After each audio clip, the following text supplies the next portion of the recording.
मेरा पहला video accountancy का है और पहला चैप्टर है नॉन ट्रेडिंग प्रॉफिट ऑर्गेनाइजेशन, गैर व्यापारिक लाभ संस्था।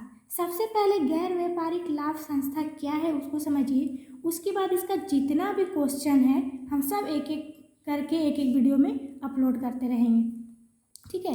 तो देखिए, गैर व्यापारिक लाभ संस्था बहुत से ऐसे संस्थान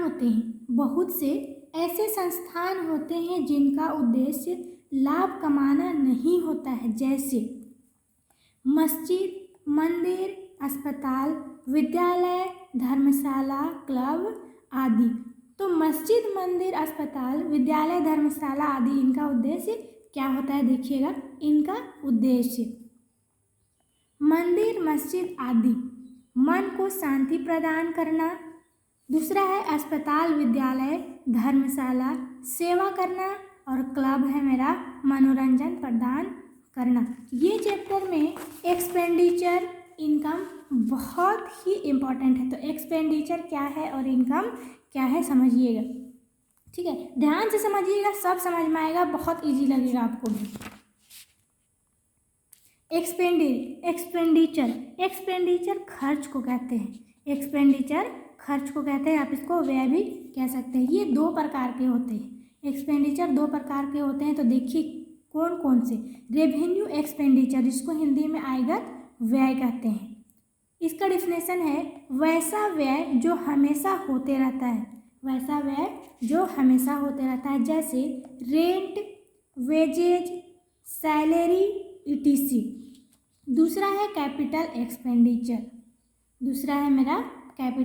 एक्सपेंडिचर, वैसा व्यय जो वर्ष में कभी कभी होता है, जैसे परचेज ऑफ एसेट, संपत्ति का क्रय करना। हम कोई भी चीज़ साल में एक बार या साल में 2 बार खरीदेंगे या बेचेंगे, वो मेरा कैपिटल एक्सपेंडिचर होगा।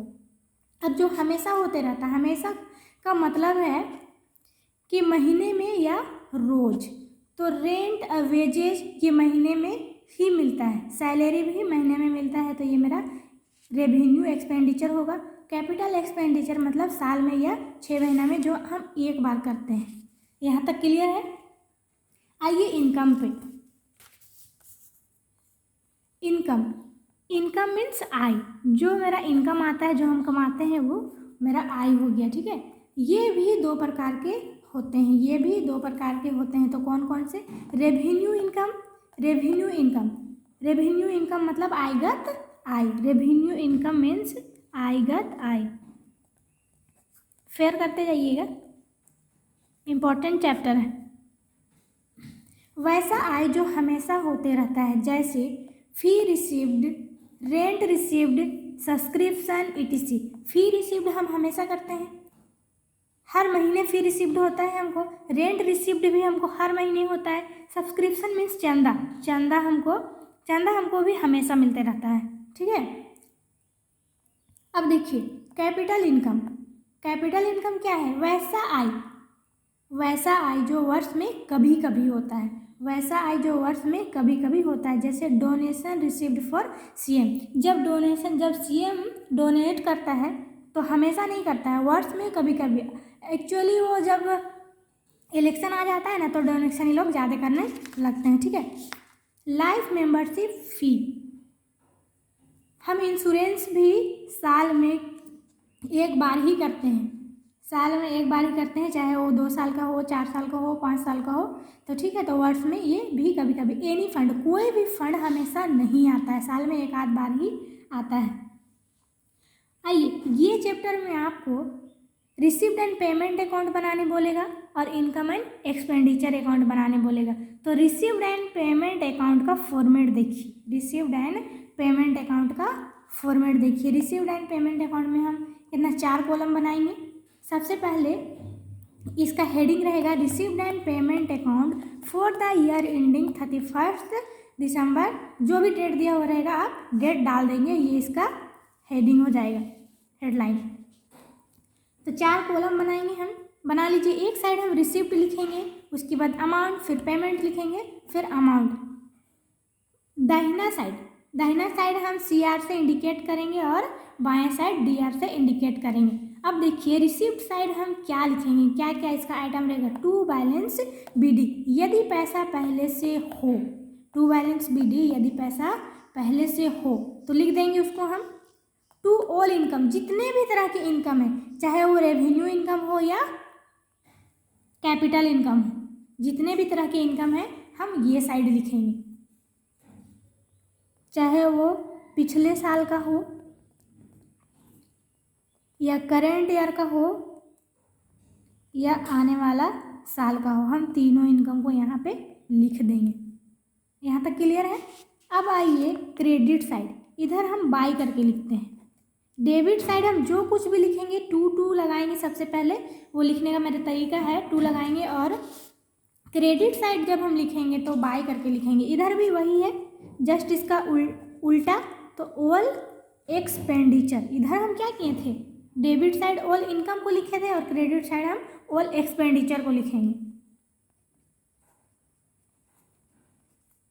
All expenditure.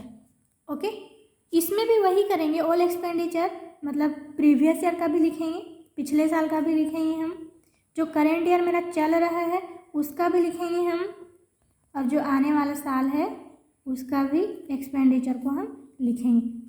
अब हम क्या करेंगे, इसको जोड़ देंगे। जो भी मेरा रिसीव्ड हुआ था उसको भी जोड़ देंगे। मान लीजिए ये टोटल को हम जोड़ें, ये टोटल को जोड़े तो 80,000 आया। ठीक है, टोटल जोड़ के मेरा 80,000 आया।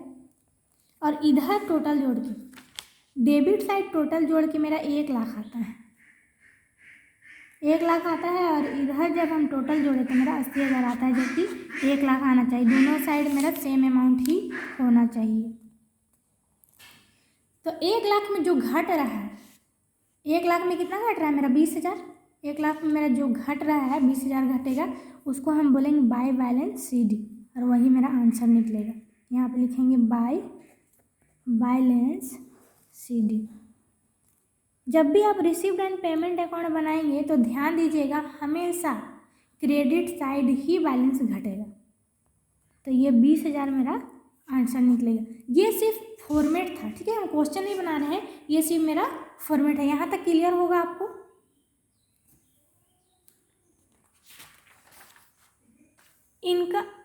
इनकम एंड एक्सपेंडिचर का भी फॉर्मेट हम बता ही देते हैं आपको। इनकम एंड एक्सपेंडिचर का फॉर्मेट भी देख लीजिए। इसके लिए भी 4 कॉलम बनेंगे। सबसे पहले इसका हेडलाइन बनाएंगे, तो income,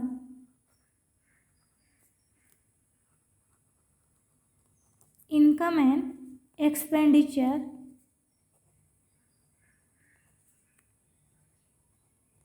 income and expenditure account,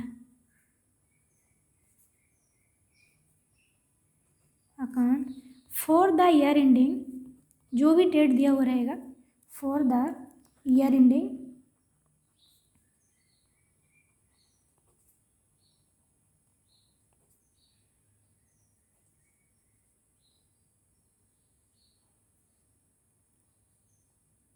for the year ending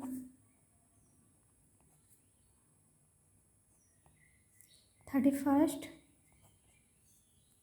दिसंबर 2016। आपका जो भी डेट दिया हुआ रहेगा लिखिए। ये सिर्फ हम समझाने के लिए बताए हैं, ठीक है। इसमें भी 4 कॉलम बनेगा, इसमें भी 4 कॉलम बनेगा, तो 4 कॉलम बनाइए, कोई दिक्कत नहीं होगा। आप लोगों को पता है कोई दिक्कत नहीं होने वाला। मेरा एक एक वीडियो देखिए, ट्यूशन करने का कोई ज़रूरत नहीं होगा। समझ लीजिए कि हम यहीं पे ट्यूशन कर रहे हैं, बच्चा की तरह सब समझ में आएगा।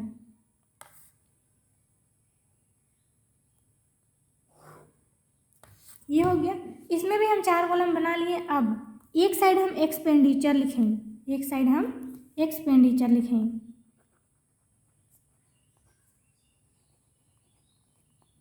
लाइट का थोड़ा प्रॉब्लम है।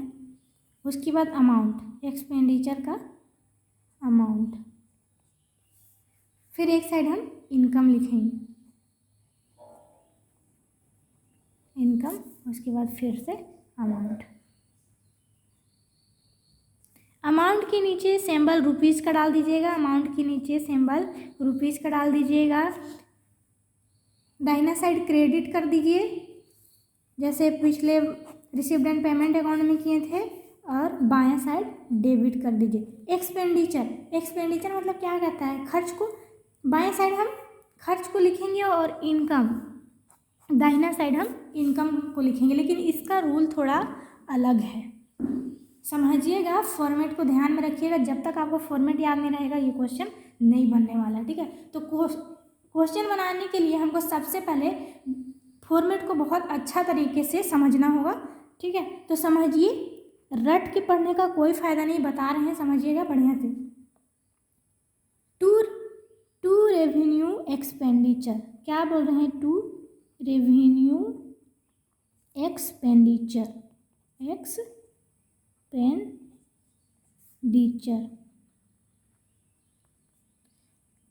क्या बोलता है, टू रेवेन्यू एक्सपेंडिचर। हम यहाँ पे टू रेवेन्यू एक्सपेंडिचर, ये मेरा एक्स जो हम कर रहे हैं वो अमाउंट लिख रहे हैं, ठीक है। बस इसी तरह समझने के लिए क्वेश्चन बनाएंगे तो फिर क्लियर लिखेंगे। अब क्या कहता है, टू रेवेन्यू एक्सपेंडिचर तो दो प्रकार के होते हैं, कैपिटल एक्सपेंडिचर और रेवेन्यू एक्सपेंडिचर, लेकिन यहाँ पे क्या करना है हमको, सिर्फ और सिर्फ रेवेन्यू एक्सपेंडिचर को लिखना है। तो रेवेन्यू एक्सपेंडिचर आप कैसे पहचानेंगे, जो हम पहले बता चुके हैं, जो हमेशा खर्च होता है उसको हम रेवेन्यू एक्सपेंडिचर कहते हैं। तो यहाँ पे जब भी हम इनकम एंड एक्सपेंडिचर बनाएंगे तो जो हमेशा होता है सिर्फ उसको लिखेंगे, कैपिटल ना इनकम लिखना है हमको ना एक्सपेंडिचर लिखना है। यहाँ तक क्लियर, कोई दिक्कत नहीं है। अब देखिए, जब हम रेवेन्यू एक्सपेंडिचर कोई भी आइटम ले लेंगे उसके बाद हम माइनस करेंगे उसमें आउटस्टैंडिंग प्रीवियस ईयर, यानी प्रीवियस ईयर का जो भी बकाया पैसा है, जो भी बकाया है उसको हम माइनस कर देंगे। तो करिए माइनस, जो बचा यहाँ पे लिख दिए, उसके बाद यहाँ हमको प्लस करना है, आउटस्टैंडिंग करेंट ईयर, यानी जो बकाया पैसा मेरा करेंट ईयर का है उसको हम प्लस करेंगे। क्लियर है, प्लस करेंगे, प्लस करके जो भी आया लिख दिए, अब हम क्या करेंगे, फिर से प्लस करेंगे प्रीपेड मतलब एडवांस होता है, ठीक है। प्रीपेड लिखिए या एडवांस लिखिए, दोनों एक ही बात है। प्लस करेंगे हम फिर से प्रीपेड प्रीवियस ईयर, जस्ट इसका उल्टा जाएगा,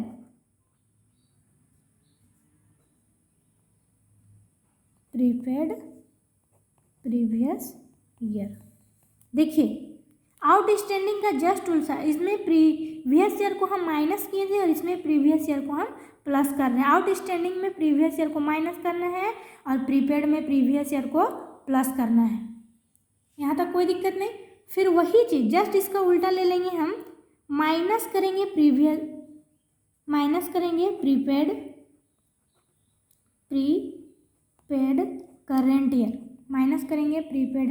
करेंट ईयर, उसके बाद जो भी मेरा अमाउंट आएगा उसको हम यहाँ पे लिख देंगे। इतना आ गया। अब हमको करना है टू मटेरियल, जो भी मटेरियल हम परचेज किए हैं तो अब तो मेरा एक्सपेंडिचर होगा, तो टू मटेरियल, क्योंकि मटेरियल इंसान हमेशा खरीदता है, ठीक है। मटेरियल हमेशा घटते बढ़ते रहता है। टू मटेरियल परचेज, हम जो भी मटेरियल परचेज करेंगे उसको भी एक्सपेंडिचर साइड रेवेन्यू एक्सपेंडिचर में डालेंगे, ठीक। अब हम जो मटेरियल खरीदे उसमें से प्लस कर देंगे ओपनिंग स्टॉक को, मतलब जो मेरा पहले से बचा हुआ मटेरियल था उसको हम प्लस करेंगे। ओपनिंग स्टॉक पहले से बचा हुआ मटेरियल होता है, ओपनिंग स्टॉक, तो हम उसको प्लस कर देंगे। क्लियर है। प्लस करने के बाद जो भी आया उसको हम लिख दिए। अब माइनस क्या करेंगे, क्लोजिंग स्टॉक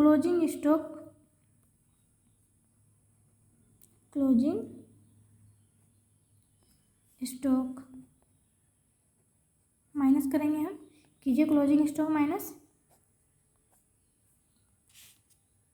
उसके बाद यहाँ पे टू लॉस ऑन सेल्स है, to loss on sale of assets. जो हम संपत्ति बेचेंगे, कभी कभी एसेट स्क्रैप हो जाता है तो हम उसको बेच देते हैं। तो जो संपत्ति हम बेचेंगे उससे जो मेरा लॉस होगा उसको हम यहाँ पर लिखेंगे एक्सपेंडिचर साइड, एसेट्स। कोई दिक्कत? टू डिप्रिसिएशन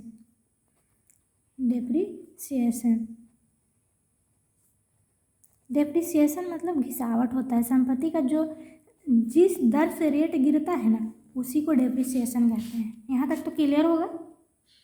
अब आइए इनकम साइड लेके आते हैं आपको। इतना लंबा फॉर्मेट देख के आपको हड़बड़ाना नहीं है, फॉर्मेट का यूज़ एक ही बार में सब नहीं हो जाता है, सब तोड़ के होगा, ठीक है। आइए इनकम साइड लेके आते हैं आपको। इधर जिस तरह हम टू करके लिखेंगे, अब इधर उसका जस्ट उल्टा बाय करके लिखेंगे, बाय। लगभग सेम फॉर्मेट है इसके लिए भी।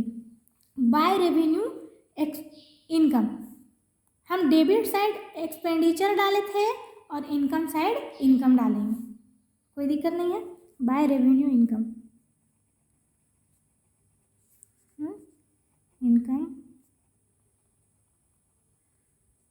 जो भी मेरा रेवेन्यू इनकम था जो हमेशा होता है उसको हम लिख देंगे। उसके बाद इसमें माइनस करेंगे, सेम वही चीज़, देखिएगा सेम वही चीज़ है। माइनस करेंगे हम क्या, आउटस्टैंडिंग प्रीवियस ईयर। माइनस कीजिए, माइनस करके जो बचा वो अमाउंट को नीचे उतार दिए। फिर क्या करते थे हम लोग, प्लस करेंगे आउटस्टैंडिंग करेंट ईयर कीजिए, प्लस करके जो अमाउंट आया उसको नीचे लिख दिए। अब हम क्या करते हैं, एडवांस, प्रीपेड और एडवांस सेम चीज़ है, ठीक है। एडवांस, तो एडवांस आउटस्टैंडिंग का जस्ट उल्टा चलता है। आउटस्टैंडिंग याद कर लीजिए, एडवांस ऑटोमेटिक याद हो जाएगा, क्लियर है। यहाँ प्रीवियस ईयर आउटस्टैंडिंग हम माइनस करते हैं, तो प्रीवियस ईयर एडवांस को हम क्या करेंगे, प्लस करेंगे। एडवांस प्रीवियस ईयर को हम प्लस करते हैं, प्लस कर दिए, जो अमाउंट आया लिख दीजिए, क्लियर है। अब क्या करेंगे हम, माइनस करेंगे एडवांस करेंट ईयर। फेयर करते जाइएगा, पूरा क्लियर समझ में आएगा। ये मेरा स्टार्टिंग वीडियो है, एक एक करके सारा वीडियो हम अपलोड करेंगे। ये चैप्टर में जितना भी क्वेश्चन है, बुक है डॉक्टर SK सिंह का, ठीक है। बुक का भी नाम बता दे रहे हैं, क्वेश्चन आप मिलाइएगा, टोटल मिलेगा। उसके बाद देखिए, उसके बाद जो आया हम इधर अमाउंट लिख दिए। अब by profit on sale of assets. Scrap संपत्ति को बेचने से अगर हमको फ़ायदा होता है यानी प्रॉफिट होता है तो उसको हम इनकम साइड दिखाएंगे।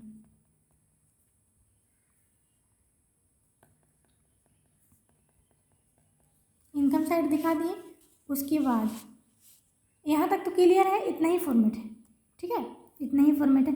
यहाँ देखिएगा इनकम एंड एक्सपेंडिचर में कभी डेबिट साइड भी घट सकता है और कभी क्रेडिट साइड भी घट सकता है, लेकिन रिसीव्ड एंड पेमेंट अकाउंट में फिक्स है कि वो क्रेडिट साइड ही घटेगा बैलेंस मेरा, ठीक है। तो देखते हैं किधर घटता है। इतना बनाने के बाद मान लीजिए कि इधर मेरा 80,000 आया, सबको जोड़े तो मेरा 80,000 आया, और इधर सबको जोड़ने से 1 लाख आया, 1 लाख आया, क्लियर है। तो इधर भी 1 लाख आना चाहिए, दोनों साइड अमाउंट तो बराबर होना चाहिए। तो इधर 80,000 आता है और इधर 1 लाख आता है। इधर मेरा 80,000 आया और इधर मेरा 1 लाख आया। तब हम क्या करेंगे, जो इधर घटा, क्योंकि अमाउंट तो इधर बड़ा है, इधर मेरा 1 लाख आया है और इधर मेरा 80,000 आया है, मतलब क्रेडिट साइड मेरा 1 लाख है और डेबिट साइड 80,000 जोड़ने से आता है। तो घट किधर रहा है मेरा, डेबिट साइड। तो डेबिट साइड जब भी घटेगा तो यहाँ पे लिखेंगे टू सरप्लस। कहने का मतलब है कि इनकम ज़्यादा हुआ है और एक्सपेंडिचर कम हुआ है, तो हम 20,000 फ़ायदे में हैं, और यही मेरा आंसर हो जाएगा। क्लियर है? और एक चीज़, मान लीजिए कि इधर मेरा 1 लाख आया, मान लीजिए कि क्रेडिट साइड मेरा 1 लाख आया और डेबिट साइड 80,000 ही आता है। दोनों में से कहीं भी घट सकता है, इसीलिए हम सपोज कर रहे हैं कि एक बार इधर घटा दे रहे हैं और एक बार इधर घटा दे रहे हैं, आपका समझने के लिए ही। तो इधर मेरा 80,000 आता है, इतना जोड़े तो मेरा 80,000 आया। ठीक है? और जबकि आना कितना था? 1 लाख। इधर 1 लाख आता है और इधर 80,000 आता है। तब जो इधर अगर घट गया तो हम इसको लिखेंगे by deficit. By deficit, deficit मतलब इधर मेरा कम हो गया, यानी हम घाटा में हैं। सरप्लस मतलब अधिकतम, हम फायदे में हैं।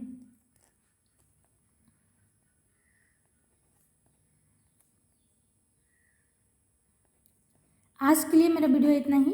कल से हम क्वेश्चन अपलोड करते हैं। क्वेश्चन आंसर देखिएगा, पूरा आपको एकदम बच्चा की तरह समझ में आएगा। क्लियर है? मेरा वीडियो पसंद आएगा तो लाइक कीजिएगा, शेयर कीजिएगा, सब्सक्राइब कीजिएगा, ताकि हमको भी आपके लिए वीडियो बनाने में अच्छा लगे। ठीक है? तो रिक्वेस्ट है आपसे, मेरे चैनल को आगे बढ़ाइए। Thank you.